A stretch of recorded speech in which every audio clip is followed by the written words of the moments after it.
So it's been a few months since my first in-depth look at rocker plates and what they do for indoor cycling. A quick recap of that and what rocker plates are. Well, rocker plates are aftermarket third-party platforms, plates, that we stick our smart trainers on top of that rock side to side, hence the name rocker plate.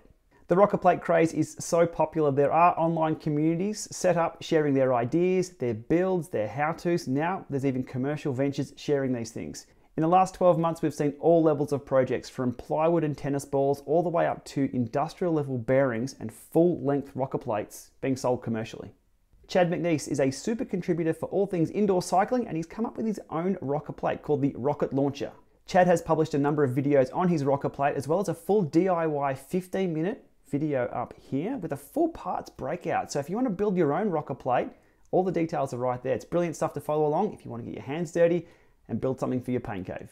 I've had one of Chad's rocket launchers here in the Llama Lab for the last few months, using it on and off, and I've been hesitant to do a video on it because I really can't put my finger on what I like and what I don't. Last weekend I was out on the road and I think I've captured enough video that I can put together something explaining my experience with a rocker plate, what I like and what I don't about it. So today, that's what this video is about. First up, let's have a look at the rocket launcher itself in person. Very similar design to the Bob. Fits almost any trainer. The Spirit level here is a very neat addition. Even the white tape there underneath so you know your level when you're riding. Just a quick glance will show you that. Very adjustable suspension and dampening here with the pads and the balloons at the back. Yes, they are sort of kids' toy balloon things there at the back.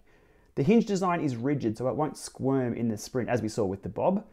And the adjustability of the rocket launcher means you can make it as soft or as firm as you like. And once it's all balanced up, it does exactly what it does. When you're in the saddle, just riding along, it wiggles a little.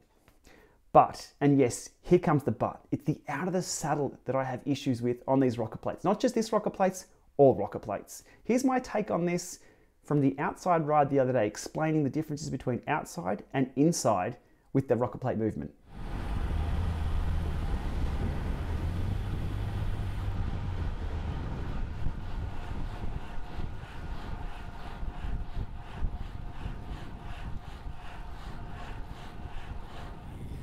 So you saw just then, out of the saddle, the bike naturally moves side to side in an opposite motion to where you're pedaling.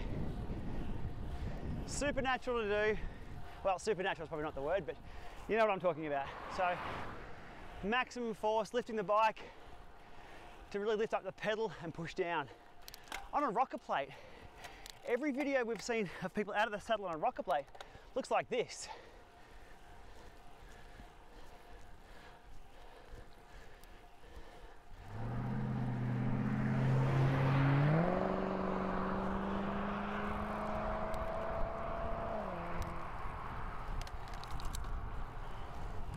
However, in the saddle, that's where they do come into their own.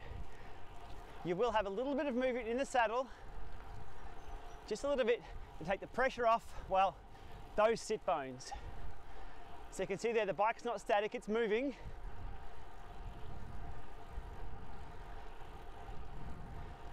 And taking the pressure off, having the bike locked up and down straight. So for me, that's the benefit of a rocker plate. The in the saddle, long hours, just not out of the saddle.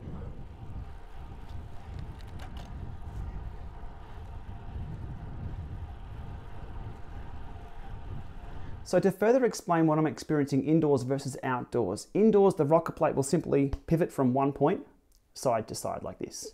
Outdoors, you've still got the side to side, but you are moving forward. You have acceleration on every pedal stroke. It's almost like surfing a wave and moving forward versus being absolutely steady and just flicking a bike. Now the bike will want to flick to the center because that's where the least resistance is. The further you push out this way, you'll have more resistance. Same with this way. The bike's natural state is straight up and down, which is not quite natural. Not the same as outdoors. Outdoors, your bike's natural state is falling over. So outdoors, what I experience is that moving forward, like surfing a wave, very similar to a skateboard. If you were standing still on a skateboard moving side to side, you can see it rocking here, back and forth. That's one thing. But moving forward and rocking back and forth is an entirely different experience. Two very, very different things. Now, it's not just the rocket launcher that I've experienced this weird out of the saddle motion with. It's all plates. I'm talking the Bob, the rocket launcher, and the Cyclops thing that we saw as well. Here's a video up on the internet with the real plate in action, with somebody showing the out of the saddle motion.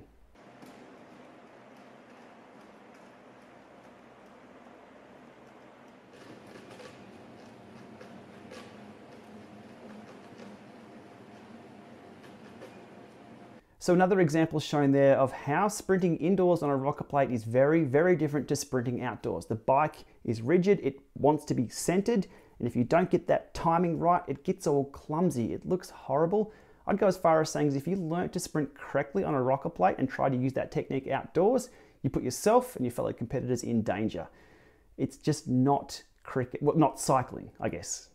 So my conclusion is just this itself is no good for indoor sprinting at all and no good for indoors out of the saddle. So what about moving forward like we do outside where we get that initial acceleration?